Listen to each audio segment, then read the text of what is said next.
Assalamualaikum warahmatullahi wabarakatuh. Perkenalkan, nama saya Ika Wahyu Aida, nomor NIM 36. Di sini saya akan menjelaskan bagaimana cara menyusui yang benar dan bagaimana cara memerah ASI yang benar. Kemudian dilanjutkan bagaimana cara menyimpan perahan ASI ke dalam kulkas atau lemari es, dan kemudian bagaimana juga cara menyajikan ASI yang telah disimpan dalam lemari es. Dalam menyusui biasanya ditemukan beberapa kesulitan, antara lain yaitu puting lecet. Nah, ketika ibu dalam keadaan ini, maka ibu biasanya akan merasa enggan untuk menyusui bayinya. Kemudian dengan adanya ibu merasa enggan untuk menyusui bayinya, dapat membuat ASI yang dikeluarkan tidak efektif, sehingga akan menimbulkan kebengkakan pada payudara ibu. Nah, setelah adanya ASI yang tidak efektif ini, maka akan menyebabkan jumlah pasokan ASI yang dikeluarkan oleh ibu ini tidak efektif atau berkurang, sehingga nantinya akan membuat bayi menjadi rewel. Biasanya bayi akan sering menangis dan nanti dampaknya yaitu pertumbuhan dan perkembangan bayi itu akan lambat. Nah, di sini saya akan mempraktekkan cara menyusui dan pelekatan bayi yang baik. Di sini saya menggunakan boneka baby tapi yang kecil, dan di sini saya mempraktekkan payudara dengan menggunakan balon yang diisi air. Jadi ini nanti sebagai puting dan areola di sini. Ini sebagai payudara. Oke, sebelumnya saya akan menjelaskan bahwa yang sangat mempengaruhi dalam proses menyusui adalah kenyamanan posisi atau kenyamanan ibu dalam menyusui. Karena jika nanti ibu menyusui dalam keadaan yang terburu-buru atau tergesa-gesa, akan membuat ibu tidak nyaman dan juga bayinya tidak nyaman. Jadi, sebelum ibu menyusui, usahakan ibu dalam keadaan atau dalam posisi yang rileks dan nyaman, sehingga nantinya akan memudahkan ibu dalam menyusui bayi. Cara memegang bayi di sini ada tekniknya ya. Untuk tekniknya, di sini tangan ibu berguna untuk menopang seluruh badan bayi. Jadi mulai dari kepala hingga kaki, di sini tangan ibu akan menopangnya. Tetapi biasanya ada ibu yang hanya menopang sebagian kepala dan sebagian badannya saja, untuk sisanya tidak ditopang. Nah, hal ini merupakan teknik yang salah dalam memegang bayi. Hal ini juga dapat menyebabkan bayi merasa tidak nyaman. Untuk posisi bayi, posisikan kepala bayi dan bahu bayi dalam satu garis lurus. Jadi kepala dan bahu dalam posisi satu garis lurus. Kepala menghadap ke payudara ibu dan perut bayi biasanya akan menempel ke perut ibu. Jangan lupa tangannya untuk menopang seluruh badan bayi ya.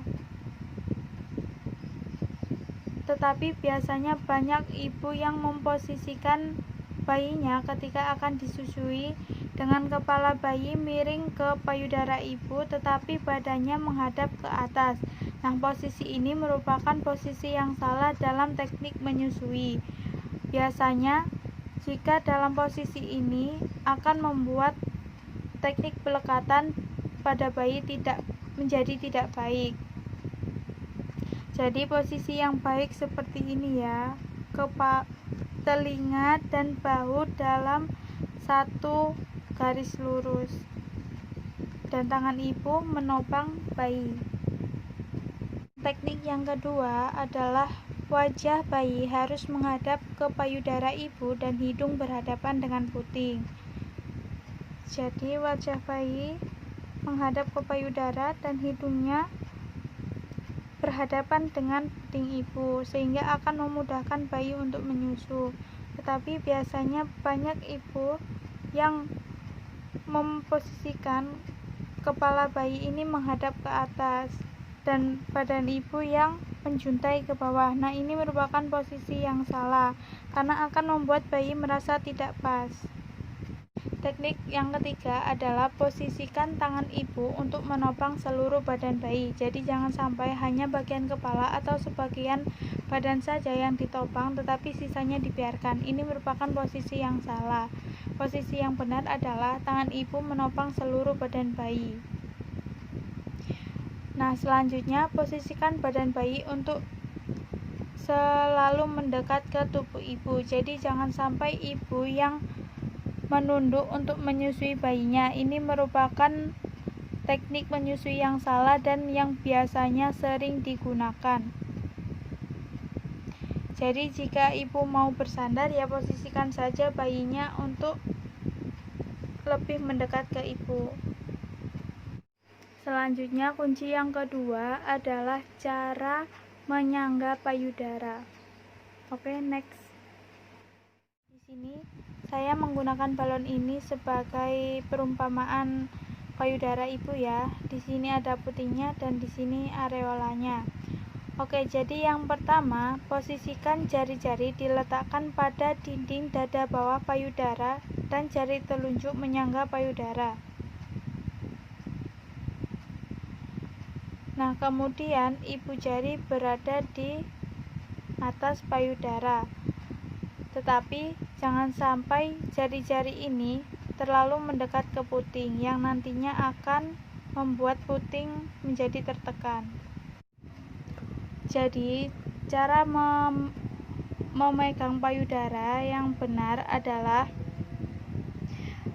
jari-jari tidak terlalu mendekat ke arah puting, sehingga apabila bayi menyusu, tidak hanya puting saja yang masuk ke dalam mulut bayi, tetapi bagian areolanya pun juga akan masuk ke dalam mulut bayi, sehingga tidak akan menyebabkan kelecetan pada puting ibu.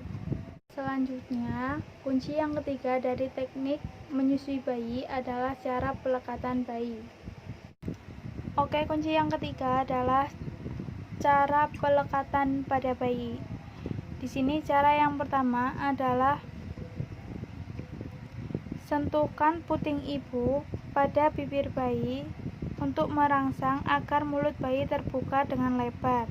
Caranya yaitu sentuhkan putingnya ke bibirnya, ke kanan, ke kiri hingga mulut bayi terbuka lebar.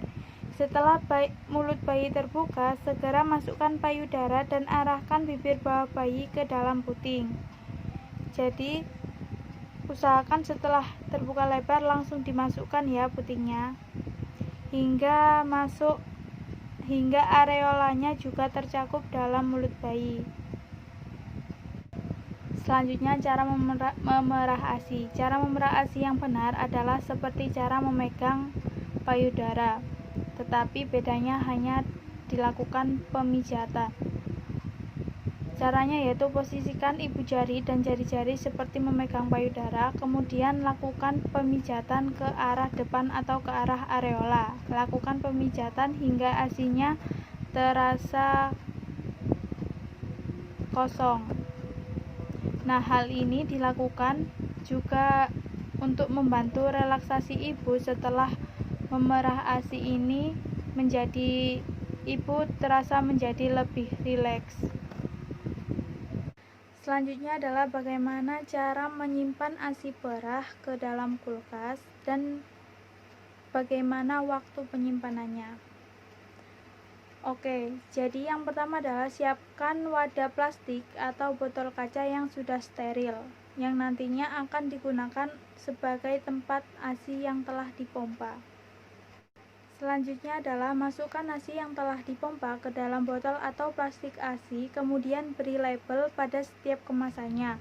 Label yang penting adalah hari dan tanggal kapan ASI itu dipompa. Nah, selanjutnya masukkan ke dalam kulkas atau freezer.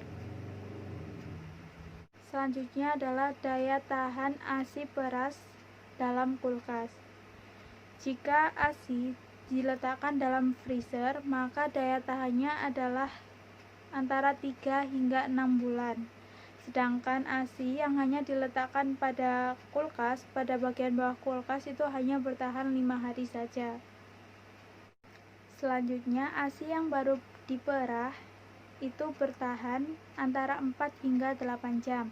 Sedangkan ASI yang dikeluarkan dari kulkas yang kemudian mencair itu harus segera digunakan secepatnya dan jangan sampai dibekukan lagi.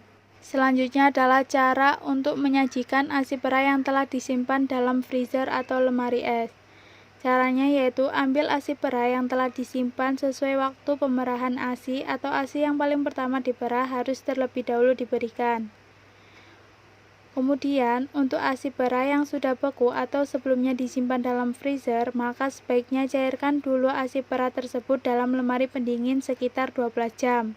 Biasanya diletakkan pada pintu lemari es semalaman sebelum ASI perah tersebut dibutuhkan. Selanjutnya, jika pencairan tersebut masih belum dapat mencairkan ASI tersebut, maka